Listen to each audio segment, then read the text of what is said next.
How you guys doing? It's 514 Mystic from BookieBullies.com, and this is Breaking Down the Books. Now, yesterday we had a pretty decent day. If you guys go ahead and follow me on Twitter, man, it's 514 Mystic. You guys are gonna get a shit ton of tweets. Just put the notification bar on once the action begins, especially with basketball season upon us.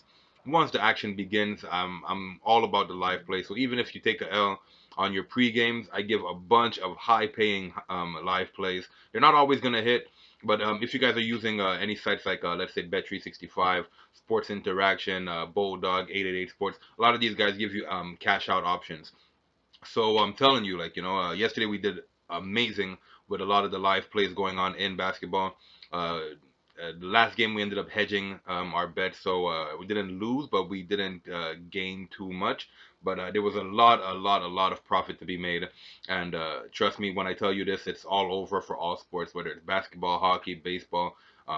Just stay tuned, man. I mean, follow me on Twitter, 514 Mystic. You guys are gonna get a bunch of heads up.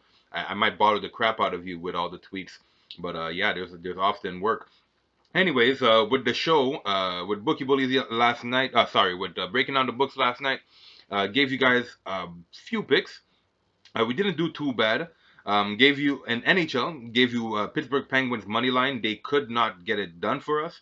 Gave you the Arizona Coyotes money line that hit. Gave you Buffalo Sabres money line that hit. Gave you the Oilers.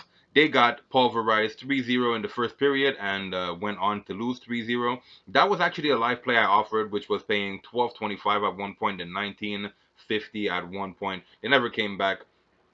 Since the 12.25 never capitalized, I didn't bother to invest anything else after.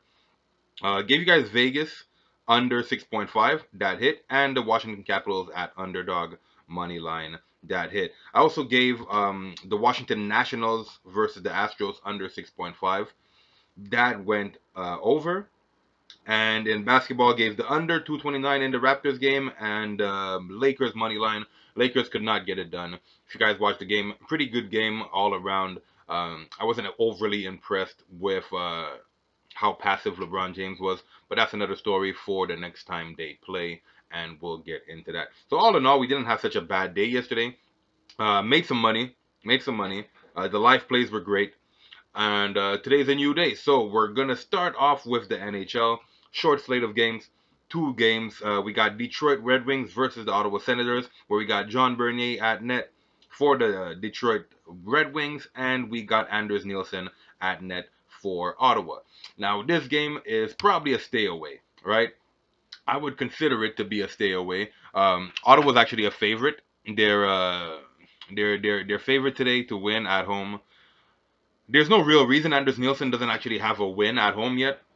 Um, Anders Nielsen doesn't even have a win period. He's 0-2 and 1. Ottawa only won one game over the season. I mean, there's no real reason for them to be favored here. John Bernier sporting a 3.03 goal against average with a 9.05 save percentage. So not that bad. Anders Nielsen looks good on paper with a 2.97 goal against average and 9.32. That again, all these numbers look good, which is why the total is a 6.0 and not actually anything higher than that. It's not 6.5, it's 6.0 because they're considering that both these goalies are doing a pretty good job on the defensive end and protecting their net. But we got a team in Detroit that's on a 5 game losing streak, a team in Ottawa that's on a 4 game losing streak. They have like, and honestly, this is a stay away. If you guys value your money, you should probably stay away from this game. I will personally tell you that I lean Detroit. There's no real underdog here. They're both garbage, but I lean Detroit, and I'll tell you why. Strictly because I think first of all they have more wins under their belt, so they actually know what it feels like. John Bernier is responsible for 2 out of the 3 wins that they have. He only took 2 L's out of the 6 losses that they have. This is just break. We're just breaking down the books here, and they're probably gonna want to come in here with a little bit of fire and make Ottawa feel what it feels like to have a 5 game losing streak. And then Ottawa could go on to break their losing streak. So right now Ottawa's sporting a 4 game losing streak, while Detroit has a 5 game losing streak. So like, again, it's a stay away. I don't think you should bet on this game. But if I had to make a choice, I would go with the underdog Detroit here, personal lean. and I would go with the over, contrary to popular belief. I think this game is going to go way over. But it's a stay away for all those reasons. There's no actual winners in this game. Moving on, we got the Pittsburgh Penguins versus the Tampa Bay Lightning. Pittsburgh just played yesterday. We picked them to win. They couldn't get it done for us. And now they got Tristan Jarry at net versus the Big Cat. The Big Cat, Andre Vasilevsky.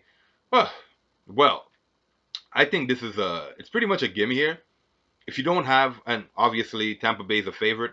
They're not paying very much, although it's a reasonable amount. Like you could get at some books you could get it for 40 cents on your dollar. It's not a lot of money. I would go with Tampa Bay to cover the spread, but I don't really trust Tampa Bay. But you know what? We're gonna do it because it's just what makes sense. There's no back-to-back teams who actually won yet, outside of the Boston Bruins, and even them, they weren't technically on a back-to-back. The back-to-backs are only starting to happen now, and in this situation, I like the more seasoned home team here. Um, Pittsburgh's still dealing with injuries. They couldn't get it done for us yesterday as underdogs. I don't think they're going to get it done as underdogs. If you want, you sprinkle a little change on them for the possibility of an upset. I don't like the chances of an upset here. I like Tampa Bay minus 1.5. If you want to pick an over-under, the under is not a bad idea, but I feel like poor Jarry's going to get the works, man. I think they're going to get severely outshot. I think Pittsburgh is going to get severely outshot, and that's pretty much all I got to say about that. So in this game, I'll go with Tampa Bay minus 1.5, and I would lean over because it's the right thing to do, but I don't have a play in that game. If you guys want a prop, I'd probably give you Tampa Bay to outshoot Pittsburgh, which is probably not paying very much either. I would have to go and check the prop. Something that I do a little before game time. I go and check the prop, so I have less time to speculate, if you know what I mean. And that's pretty much it. So I'll give you the minus 1.5 in the Tampa Bay game. We're gonna move along to the Major League Baseball. So we got the World Series today, where we got Washington Nationals versus the Houston Astros. Washington, if you guys following me on Twitter, like I had Washington yesterday. I actually have Washington to win the World Series. If you guys watched the show yesterday, you'll know that how I feel about that. I think it's going to be an upset based on how the sports world's been going, and there's a lot of conspiracies in the sports world. It's a market. Houston's been favored to win since the beginning of the season, but anyways, whatever. So we got a favorite Houston Astros team where we got Justin Verlander on the mound. Justin Verlander, he hasn't been extremely impressive in his last five starts. If I'm not mistaken, he hasn't actually won in his last five starts. We're gonna have to go and check this out. But yeah, he hasn't been overly impressive in his last five starts. But he's Justin Verlander. I mean, the guy's the best bet in baseball. Like you know what I mean? Outside of Clayton Kershaw in the regular season. The regular season. I'm not talking about Clayton Kershaw in the playoffs. We all seen what happened there. But anyways, we got Steven Strasburg against Justin Verlander. Strasburg with a 3.32 ERA, and Justin Verlander. Well, we all know what he does. 2.58 ERA, 300 strikeouts on the season, and my goodness, the guy is impressive. Um, I like an underdog here again, but I hate to believe that Washington pulls off another upset. It'd be crazy to see that. But you know what? I would definitely go with Washington plus 1.5 in this situation to not lose by too many runs. I think we're gonna get an upset Houston Astros team, but I don't know how much that really matters here. We're dealing with the big boys. Washington been aggressive. They covering every spread you throw at them. Washington's been doing amazing things. I'm so impressed with them. I didn't think they were gonna beat the Dodgers. I had them moving on in the following series. I had them damn near every single game. Honestly, I like the plus 1.5 here for the Road Dogs. And yesterday we got burned on the under. I would go back to the well, but I don't. You guys know me and my baseball. My baseball is not that hot, although it's pretty balanced as of right now. I'm just a little over 50%, but yeah, I would rather go with the plus 1.5 here. And if I had to choose, I would go with the over 7.0 on the total, but I'm not gonna make a play over there. And that's pretty much it for the World Series. We're gonna move along to basketball now. With basketball, I could give you my opinions on what's gonna happen in these games. I can't possibly give you stats because we had so many switches, so many changes, so many trades, so many releases, free agent signing, all kind of. I mean, it's just crazy. So I can't possibly give you any previous statistics, any like all these trends and other stuff. None of that really at this point. None of that really matters. Like we had so many musical chairs that happened, coaches and players and all of that. So we're gonna run down this list, and I'm gonna give you guys what I think is gonna happen based on my basketball knowledge. And in the weeks to come, basically about next week, we'll have an idea about next week or in about 10 days. Let's just say 7 to 10 days. We'll have a pretty good idea of different players' tendencies, different teams' tendencies, what they're trying to do, and different things like that. So, anyways, I'm gonna start at the top where we got the Chicago Bulls versus the Charlotte Hornets. The Bulls are a minus 3.5 favorite, as I believe they should be. Charlotte really hasn't done anything except for lose Kemba Walker. The Bulls have a bunch of guys who are coming back from injuries. They had Zach LaVine, who was injured last year, who came back, played all right, but he was still like a shell of himself. They had Laurie Markkinen, who ended up getting hurt towards the end of the season. I believe he's coming back. Chris Dunn. I mean, they basically have a full roster. I'd stay away from this game, but they're justifiably favored. The over is a 216.5. I actually like the over with a bunch of kids in both sides of the game running around trying to get buckets, but I anticipate a lot of bricks. 216 seems to me like a high amount of points. I would skip this game altogether. If I had to choose, I'd go with the home or the road dogs, but home openers and all of that. Let's not fool ourselves. Moving along, we got Cleveland Cavaliers versus Orlando Magic. Cleveland is a 9.5 underdog over here, so to lose by 10 points to the Orlando Magic. I mean, Kevin Love is coming back. Cleveland doesn't look so bad, eh? Don't let this shit fool you. Me, I'll fuck around and put Cleveland to cover the spread tonight. And they got a 211 total. So the game has to go over 211. Orlando's actually a pretty solid team on the defensive end. Sometimes they could slip up and let you trade blows with them. Give me a moment here. Yeah. So yeah, sometimes Orlando could slip up and let you trade blows with them and stuff. I don't like a total in this situation, but I definitely like Cleveland to cover that 9.5 spread. I think Cleveland might fuck around and win this game. Sprinkle a little change, put a little salt on Cleveland at the 450 because 450 to 1, that's damn near 5 to 1. You put $20 on that shit, you get them back $100. You could pay a bill, you could put some gas in your car for a week. If you drive a BMW, I mean, $100 will fill you up for a few days. You know what I mean? So you dabble a little change on Cleveland. I don't think you'll be disappointed. You know what I mean? And yeah, Orlando in their home opener, I don't see a blowout like this. I think that's crazy. 9.5, I think that's nuts. But anyways, moving along, we got Detroit Pistons versus the Indiana Pacers. Now, Pacers are still dealing with some injuries. Oladipo's not going to be back yet, but they added a few players. Now, they got Brogdon to replace Oladipo. I'm not sure how much that's going to play a factor. Uh, Detroit is a plus 7.5 underdog here.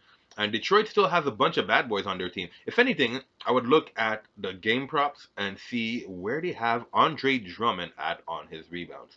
And if it's anywhere below 14 point, if it's anywhere below 15, I'd fuck around and put him over. If it's anywhere above 16.5, I might debate putting the game under.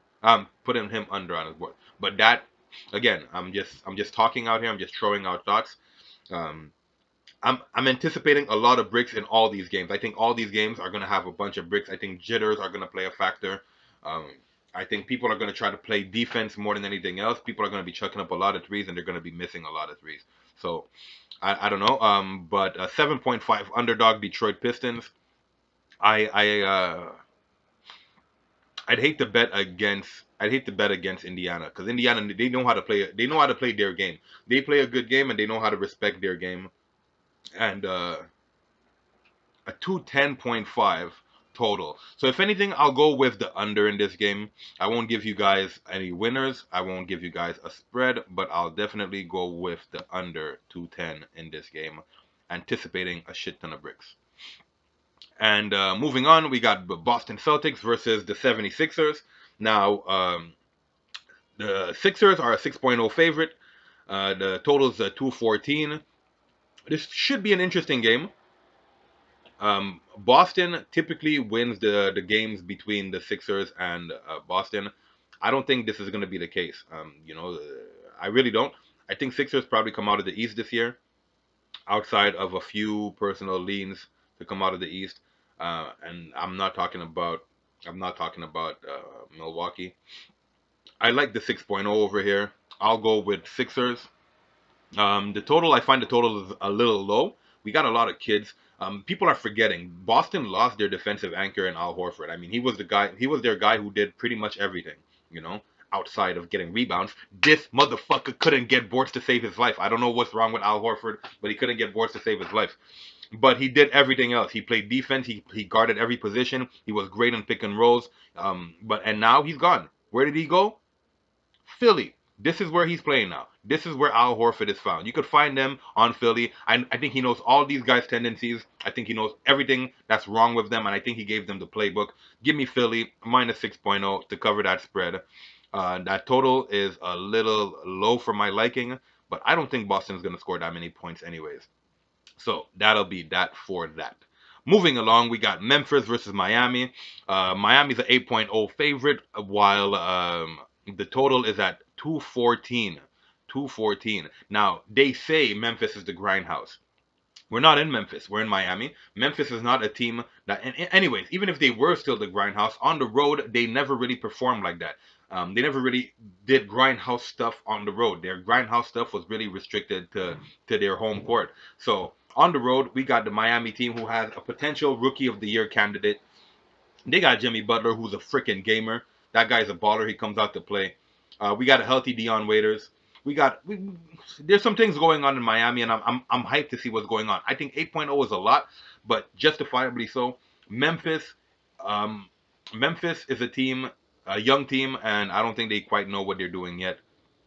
So a lot of people are going to be riding on Memphis, thinking that they're going to slow the pace down. I'll give you the over in this game because towards the end of the season, last season, this is pretty much the same core of the end of the season. They lost Mike Conley, so that's gone.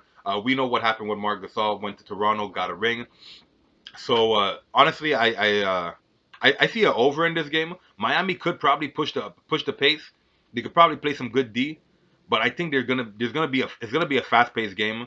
I don't know about an 8.0 coverage, although it could happen. But 8.0 is a lot of points.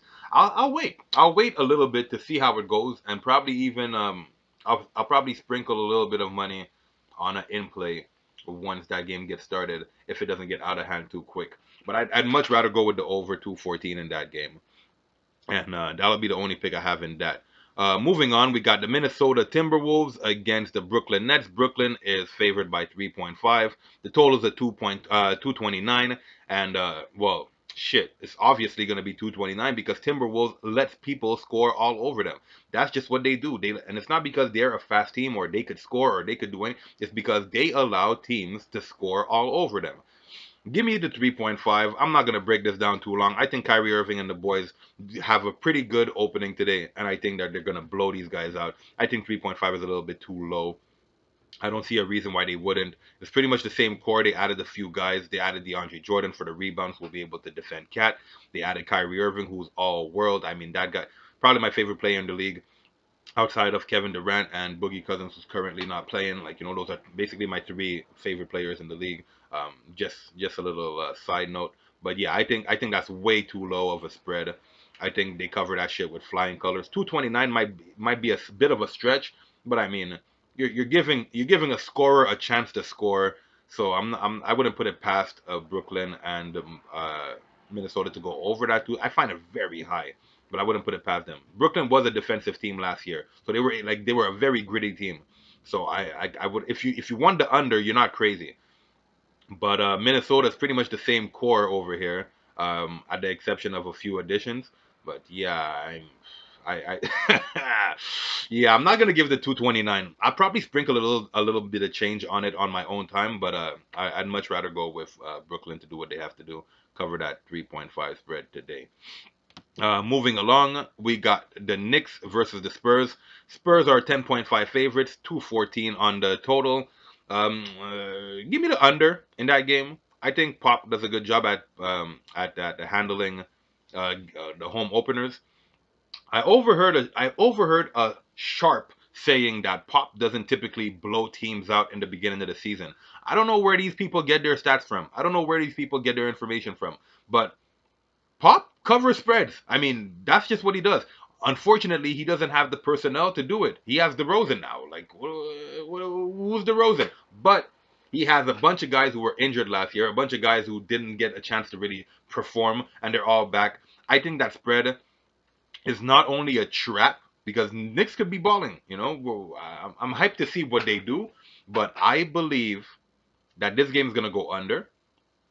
I wouldn't put it past the Spurs to cover that spread, but I can't trust the Spurs, and that's pretty much it. So I'm gonna go with the under in that game. Debate. I'm banking on having a lot of bricks. I'm banking on a lot of bricks. I'm banking on the Spurs doing what they have to do, playing defense with all the pieces that they were missing from the season past. And that's pretty much it. 10.5 is too high for me. I can't bet on double digit spreads. You've seen what I did with Orlando. I bet against Orlando. Like, come on now. That's way too high for my liking. So moving on, we got Dallas versus Wizards. Still no John Wall. No timetable for him. Dallas is pretty much. You know what? Let me get a quick check just to see if the Unicorn is playing tonight. It'd be interesting because I did see him play in the preseason. I'm not sure if they're going to try to load management him or not. Uh, but it's going to be interesting to see what happens with that. We all know about that bad boy Luka Doncic. He does all kind of crazy shit, and that guy is a very special talent. Washington is not very good, anyways, and even if they were good, I still don't like their chances against a West team. Detroit actually did really well last year as far as win percentage and shit like that, but like it wasn't over like I wasn't overly impressed. Basically because they had a lot of problems, right? Um, yeah. So Porzingis is gonna be playing today. It's gonna be crazy. That's gonna be a crazy game to watch.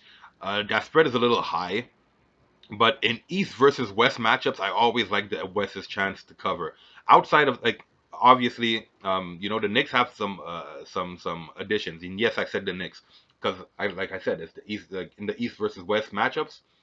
But I don't like I said I don't like what the Spurs been doing, and the Knicks just recently got a few additions that came from the West. So the West style of play, you got Marcus Morris who brings grit. You got Julius Randle who's like honestly the guy is like he's a walking triple double number machine. I'm not saying he gets triple doubles, but he's triple double numbers. He'll give you like 18, 8, and 8. You know what I mean? He's that kind of player. So I'm not sure that they're gonna be a pushover, and 10.5 seems high for me. So going back down to Dallas versus Wizards.